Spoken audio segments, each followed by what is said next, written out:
first game on the wild card weekend slate was your 49ers, John. Um, they were able to they took on the Seattle Seahawks, and at halftime they were losing. And at that point, I think is when you started texting me, and you were kind of going off the rails, correct? Oh yeah, absolutely. I was pissed. And I believe my exact words were, "Relax. The better team the Prevail. superior team will prevail. Just relax." Yeah.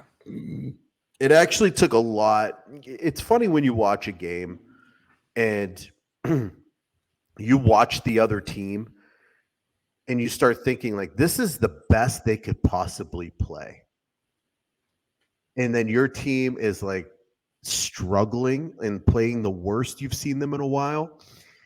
And yet the score is only a 1 point game towards their side, or tied, or they're losing by one. But you could just see that difference of talent. And that's how I felt when I was watching the Seattle Seahawks. Like they're getting lucky, and this is the best they could possibly play. When the second half hits, the better team will prevail. And thank the Lord that happened, because I did not want to see you guys get bounced anytime soon. You're my NFC pick, and I'm excited for your team. What did you see in that game that you were worried about going forward, or possibly what pissed you off in the first half, and then what made you happy going forward? I would say what pisses me off is when we give up a big throw, bro. When we give up a big play over the top. That's been pretty much consistent now, going all the way back to week 14 or 15. I think it was versus Heineke. I think for when we played Washington, I think he went over the top on us and hit what's his face? Say his name, dude. McLaurin. And then it just kept going. Like Stidham did it with the Raiders. It just seems like everybody's getting a shot over the top on our secondary, bro, and it's driving me bananas, right? Somehow Charvarius Ward got burnt. I don't know if like he wasn't feeling well. He was not himself versus Seattle. And that bothered me a lot, right? That really bothered me because Hufanga was getting blamed for a lot. Lenore was getting blamed for a lot. And then DK just blew by him, dude. And it's consistent. It's happening every week, bro. Somebody is going over the top on San Francisco.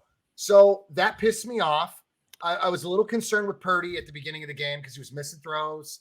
I think there was a little bit of nerves there, a little bit of excitement, a little bit of, I don't know, just getting into the rhythm of it all. But he settled in and he was awesome. I guess the only thing that pissed me off was really just the throw over the top. I really wasn't upset about anything else, man. I mean, it's one of those things, dude, that like I playing Seattle 3 times in one season it was nerve-wracking for some. For me, it was kind of like, I was nervous a little bit because it's Seattle and you just never know. You just never know if the refs are going to be dirtbags, if Gino's going to chop us up. But you know what? It went the way that it should have gone. The better team prevailed. And the last 2 times we played Seattle in week 2 and in week was it 15?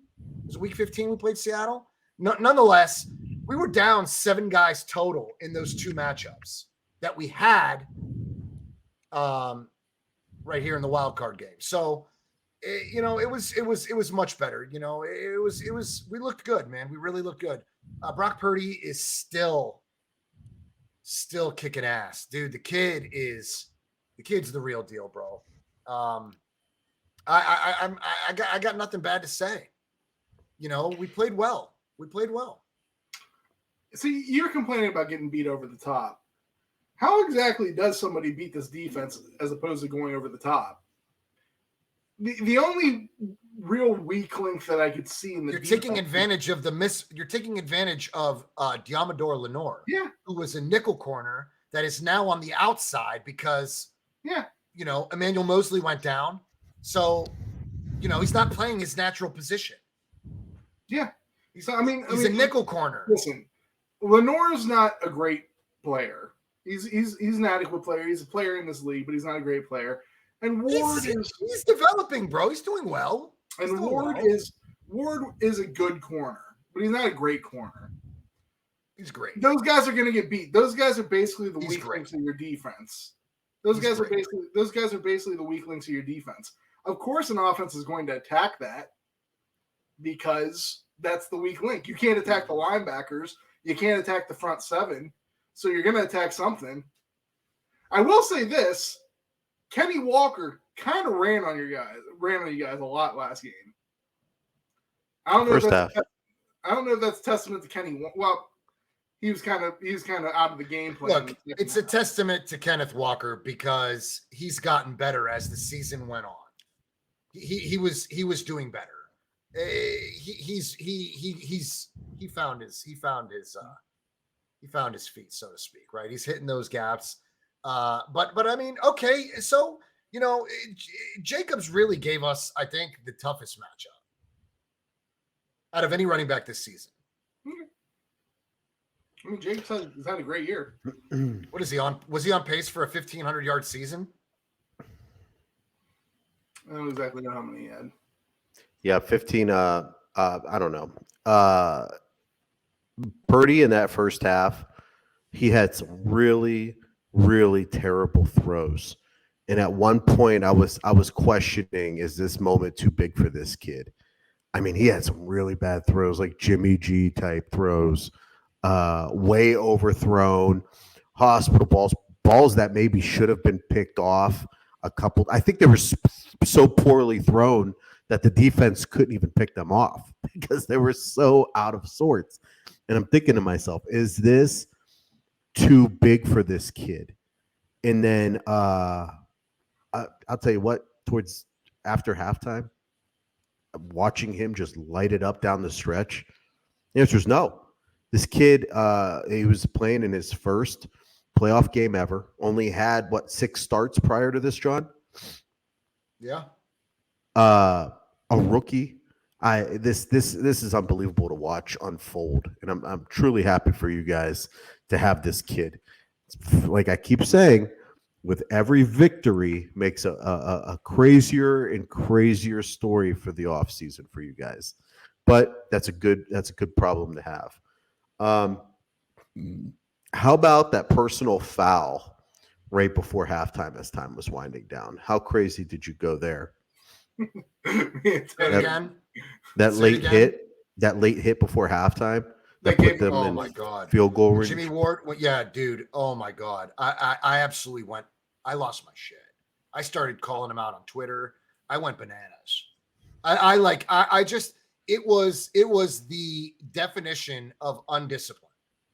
It was just the definition of undisciplined. Like, this is the shit that you just can't do. You can't do this moving forward. It pissed me off. It pissed me off so bad. But it's going to be fine. Like, everything was going to be fine. I had to pump. When we went into halftime, I was heated. I mean, I was heated. I can't even. I won't even say to you the things that I was saying. I was yelling so loud. I was saying so many mean things, and I was so pissed. We can tell by your Twitter. Yeah, that was it. I was basically just letting the world know how I felt. Like, I was just insanely disgusted with that play. But I mean, listen, it came around full circle, bro. The game went the way that it was supposed to. You talked me off the ledge because I was pissed. I mean, I was pissed. I'm starting to get pissed thinking about it. I fucking hate Seattle. I hate Seattle, but I hate the Cowboys. I hate Seattle. The thing is like, this is going to be an epic showdown. This coming Sunday night is a 90s showdown, right? Like, this is what football was. This was Jesus Christ, it was like the Cowboys and the Niners. Holy smokes. Like Niner fans were wearing t-shirts back in the day. They just pull it up. It would say, fuck the Cowboys. Like there's just a lot of hatred from like, 70s babies and 80s babies. Like 80s babies, like we were just growing into it. But the 70s babies, they were eating this rivalry up. They loved it. And they got to enjoy some Super Bowls along the way as well. I mean, you got to think that if you think that matchup is heated and hated, think about the other side of the division, the other side of the conference matchups with Philadelphia and the Giants. Imagine what that means to those fans. Those fans literally hate each other, like getting fights at the games and stuff. But we'll get into that in a minute. Yeah, I thought that play towards the end of halftime, you can get by making a bonehead mistake like that against the Seattle Seahawks, but making that going forward, making mistakes like that could cost you your whole fucking season. Even if it's against the Cowboys, against the Eagles down the road, in the Super Bowl, you have to be more disciplined than that.